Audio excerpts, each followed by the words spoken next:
नमस्कार मित्रांनो, market and option learning मध्ये तुमचं स्वागत आहे। आज परत एक लर्निंग व्हिडिओ तुमच्यासाठी घेऊन आलो की मराठी माणसाने आपल्या आयुष्याची सुरुवात कशी करावी। तर एकदम सिंपल आहे। आपण 10वी पासून किंवा 10वी पर्यंत जे शिकत आलो की आपल्या गोष्टी आणि आपल्याला गरजेच्या गोष्टी कोणत्या आहेत, मग आपल्या गरजेच्या गोष्टी कोणत्या, अन्न, वस्त्र आणि निवारा। मग ह्या गोष्टींवरती कसे रिलेटेड स्टॉक आहेत, ते कसे इन्व्हेस्टमेंट करायचे हे आज तुम्हाला मी माझ्या डिटेल व्हिडिओमध्ये सांगणार आहे। आणि तुम्हाला खूप धन्यवाद की तुम्ही मला सांगितलात की एक मोठी व्हिडिओ आम्हाला युट्यूबवरती हवी, म्हणून ती व्हिडिओ आज तुमच्यासाठी घेऊन आलोय। तुमच्यासाठी नाही घेऊन येणार तर कोणासाठी घेऊन येणार? तुम्हीच माझे मित्र आहात आणि तुम्हीच सर्व काय आहात माझ्यासाठी। मग आज ती लर्निंग व्हिडिओ तुम्हाला घेऊन येतोय। आज सर्वात पहिले आपल्या आयुष्यामध्ये सकाळी उठल्यापासून तर रात्री झोपेपर्यंत आपण ज्या गोष्टींचा वापर करतो, त्या वापरलेल्या गोष्टींवरती किंवा त्या ज्या गोष्टी वापरतो त्या वापरलेल्या गोष्टीवरती कशी इन्व्हेस्टमेंट करायची, ते कोणते स्टॉक आहेत, कसे आपल्या सिक्वेन्स वाईज चालायचं इन्व्हेस्टमेंटमध्ये, ते सर्व तुम्हाला सांगणार आहे। तर सर्वात पहिला आपल्याला आपल्या देशाला एनर्जी सोर्स हा कुठून भेटतो? तर सर्वात पहिला आपल्या देशाला हा एनर्जी सोर्स भेटतो तो क्रूड ऑइल पासून। मग क्रूड ऑइल मध्ये काय की क्रूड ऑइल ही एक आपल्या देशाची नाही, पूर्ण वर्ल्ड इकॉनॉमीची 3% इकॉनॉमी ग्रॅब करते। म्हणून क्रूड ऑइल सारख्या सेक्टरमध्ये आपल्याला इन्व्हेस्टमेंट करायला पाहिजे। जसे की कोणते शेअर्स आहेत जे क्रूड ऑइलशी रिलेटेड आहे किंवा ऑइल सेक्टरशी रिलेटेड आहे, त्यामध्ये IOC झाला, ONGC झाला, MGL झाला, महानगर गॅस झाला। मग तुमच्या आयुष्यामध्ये दुसरी कोणती गरजेची गोष्ट आहे? अन्न। मग अन्नाच्या रिलेटेड सेक्टर्स कोणते आहेत जे अन्नाच्या रिलेटेड सेक्टर्समध्ये आपण इन्व्हेस्टमेंट करायला पाहिजे? मग तो अन्नाचा रिलेटेड सेक्टर कोणता आहे? नेस्ले इंडिया झाली, मॅरिको झाली, बिकाजी झाला, ITC झाला, ब्रिटानिया झाला, जुबल फूड झाला, देवयानी शेअर्स झाले। ह्यामध्ये तुम्ही आपल्या आयुष्याची सेक्टरची सुरुवात करू शकता किंवा ह्या सेक्टर्समध्ये पण इन्व्हेस्टमेंट करू शकता, का की माणसाला ही अन्न ही सर्वात मोठी गरज आहे आणि माणसाला भूक ही कंपल्सरी लागते। म्हणून ह्या सेक्टर्समध्ये इन्व्हेस्टमेंट करायचा ह्यांच्या कंपनीचा मोठा रेकॉर्ड बुक आहे, ऑर्डर बुक चांगली आहे, ह्यांचा पुढे ग्रॅबिंग चांगले आहे, हे देशाच्या इकॉनॉमीला चांगले पुढे वाढवू शकतात। ह्यांचे जास्त पर्सेंटेज निफ्टीमध्ये पण चांगले पर्सेंटेज आहेत या कंपन्यांचे। मग तिसरी माणसाची गरज कोणती आहे? माणसाला तिसरी गोष्ट कोणती लागते? अन्न झालं, आता वस्त्र पाहिजे। मग वस्त्रामध्ये आपण टेक्सटाईल इंडस्ट्रीमध्ये इन्व्हेस्टमेंट करू शकतो। टेक्सटाईल इंडस्ट्रीमध्ये कोणते शेअर्स आहेत जे आपल्याला गरजेचे आहेत? बरोबर, त्यामध्ये ट्रिडेंट झाला, हा पेनी स्टॉक आहे पण चांगला आहे, गो फॅशन झाला, CRM झाला, रेमंड्स झाले। मग हे 3 सेक्टर झाले। तिसरा सेक्टर नंतर आपला चौथा सेक्टर कोणतं आहे? जर माणसाला घर घ्यायचं असेल तर माणसाला काय पाहिजे? चौथी गोष्ट कोणती आयुष्यामध्ये? चौथी किंवा तिसरी गोष्ट महत्वाची कोणती? मग ते काय आहे? घर।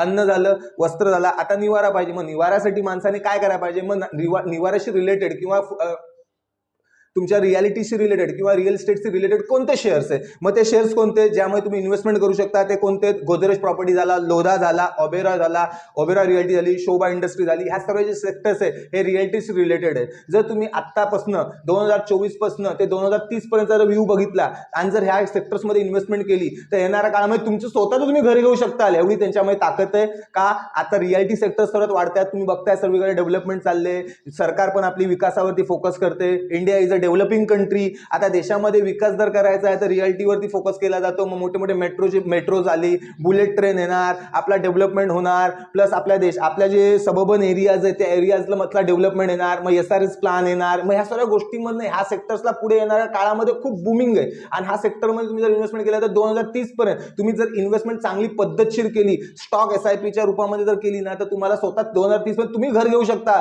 एवढी इन्व्हेस्टमेंट स्टॉक मार्केट तुम्हाला देऊ शकतो। मग हे 3 सेक्टर झाले। मग आता चौथा सेक्टर कोणता? जर घर घ्यायचंय तर माणूस कुठे जातो? मग आपल्याला जायचं कुठे?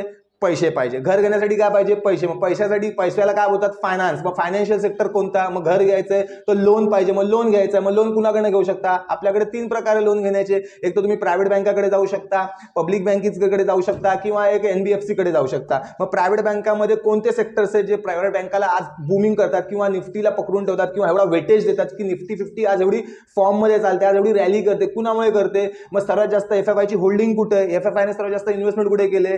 HDFC बँक झाली, ICICI झाली, कोटक बँक झाली, ऍक्सिस बँक झाली।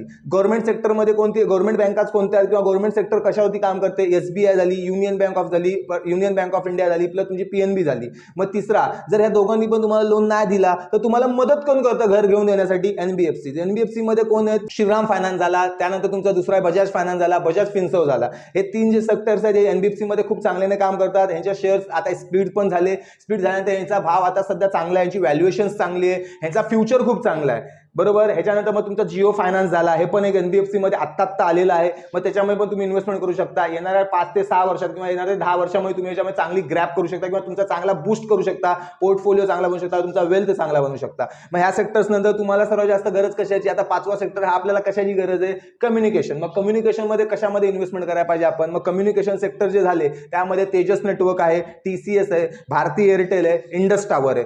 मग तुम्ही ह्या सर्व 5ही सेक्टर्स मध्ये तुमच्या आयुष्यामध्ये ही सर्व तुमची गरज आहे. का की आपण सकाळी उठल्यापासून रात्री झोपेपर्यंत ह्या सेक्टरचा वापर करतो, ह्या गोष्टींचा वापर करतो. सकाळी उठलो तर आपल्याला आपण आंघोळीला गेलो तर आंघोळीला आपण काय वापरतो? कोलगेट वापरतो.